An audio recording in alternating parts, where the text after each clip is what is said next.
Hi, my name is Scott Evans. I'm the executive producer on the Battlefield franchise.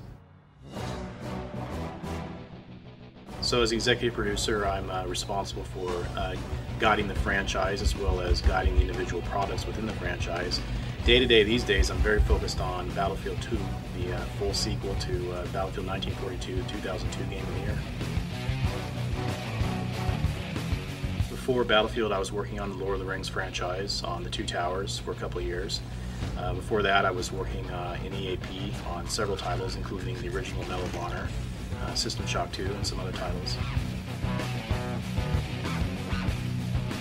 Well, the game looks amazing as we get closer and closer to final. It's just really coming together really well.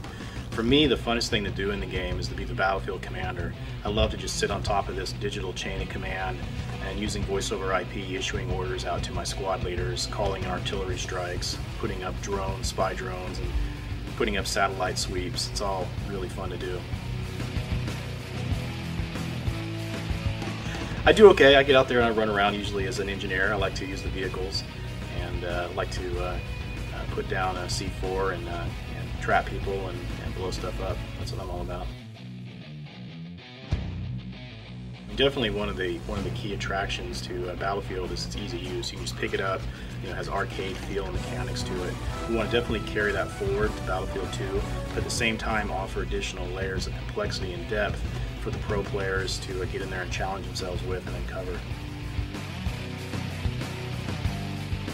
Battlefield 2 engine, as you know, is built brand new from the ground up. It's really offering some amazing visuals, and that's being built by the original Battlefield 1942 team out of Stockholm, Sweden. So it's all new technology, all built from the ground up, and the technology the idea is trying to deliver very large worlds at a very high level of detail with, as you know, dozens and dozens of players running around shooting things, blowing things up.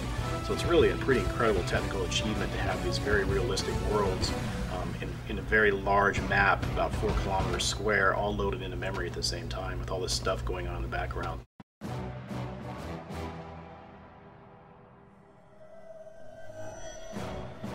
Accessibility is one of our areas of focus for Battlefield 2. We really want to allow people with a broad spectrum of hardware configurations to be able to run the game. So what we're doing for the folks who have a lower end system is we're putting a lot of dials and knobs in the front end to turn graphic detail down, ratchet it back so they can get a really good, strong frame rate experience on their system. The power users that want to get a really full experience and turn every dial and knob all the way to the top are going to go out there and probably build a P4 3 gigahertz with a GeForce FX equivalent or higher with a couple of gigs of RAM. Battlefield 2 is a T-rated game, and we want to keep it there. We want the game to be as accessible as possible to a wide audience, and we feel that we can deliver the sense of all-out war and online combat without kind of the gory details that a lot of other products are building into. Punkbuster really is our solution. I mean, it's done really well for us with Battlefield 1942 and Battlefield Vietnam. So we're going to continue to use Punkbuster in Battlefield 2, and we think that really gives us a bulletproof strategy against the exploiters and the hackers. Well, for Battlefield 2, we really want to keep the sense of arcade gameplay. So for us, a key design challenge was how to take these rather complex modern weapon systems and extrapolate kind of arcade gameplay mechanics out of them.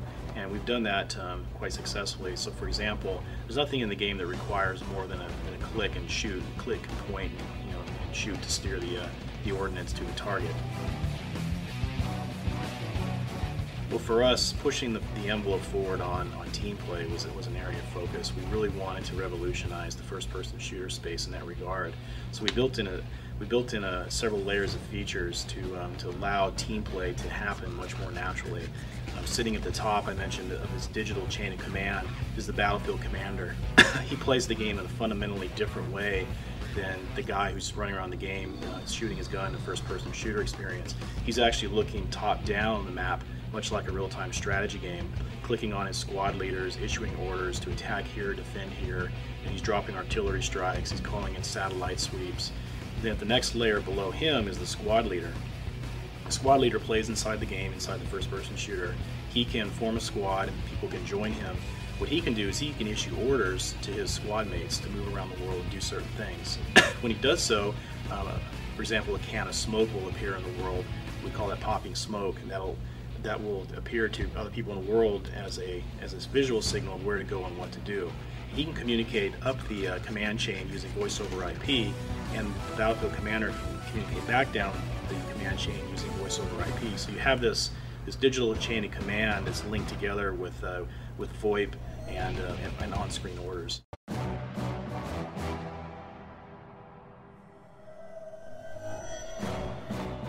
So for the PC, it's really important that VoIP works as plug and play. Just plug it in the back of your box and it'll work. That's how, first of all, that's how we want to get to on the PC for Battlefield 2. Beyond that, we've organized voice over IP communication around this chain of command. So you can't just speak over your headphone and have the whole server hear you. That's not realistic to the Battlefield. Instead, we've segmented up the voice over IP broadcast to be within a squad, or the squad leader communicating to the Battlefield commander, to keep it much more centralized around the squad leaders and the commander. Supporting the mod community was an area of focus for us with Battlefield 2 and our strategy. If you think back to Battlefield 1942, we released tools to the community like 6 to 8 months after the product shipped. With Battlefield Vietnam, they were on the disc itself. With Battlefield 2, we're actually releasing tools before the product ships. So before Battlefield 2 gets to the shelves, the community will have the opportunity to use the Battlefield 2 editor, which we're releasing.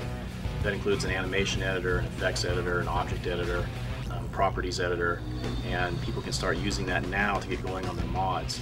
Backing that up is a set of import and export tools from Maya and Max that allows people to create their assets in these rendering packages and export them into the Battlefield 2 editor.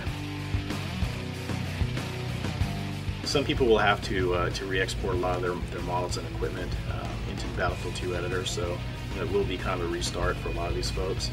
But at the same time, we've brought on a mod community coordinator. His name's Lawrence Brown. He's the fellow who built the Pirates mod for Battlefield 1942. So he's very good at manipulating the editor, and he understands the technical aspects and the artistic aspects to creating a mod. His very purpose on the franchise team is to answer the questions of these mod teams and kind of bootstrap them over key problems they're having so they can get their mod done more quickly. The Desert Combat Team, which is known as Trauma Studios, were acquired by Digital Illusions a couple of months ago, so they're part of the DICE corporate entity now. So they're supporting Battlefield 2 both in terms of direct engineering support by having some of their engineers on the ground in Stockholm. Prior to that, they were helping us with a lot of prototyping ideas. So for example, we prototyped many of the Battlefield Commander and team play features within the Battlefield 1942 engine. It was existing technology. We could quickly prototype and iterate on it and express our key ideas, learn from it, that integrated in the Battlefield 2 engine. And they worked with us very closely on that. I mentioned before the addition of Lawrence Brown, the fellow that created the Pirates mod for Battlefield 1942. He's on our franchise team full-time now. He's running a website. He answers questions from that website. He answers emails. You can email him at lbrownea.com. So we're really committed to helping these mod teams express their creativity using Battlefield 2 as their platform.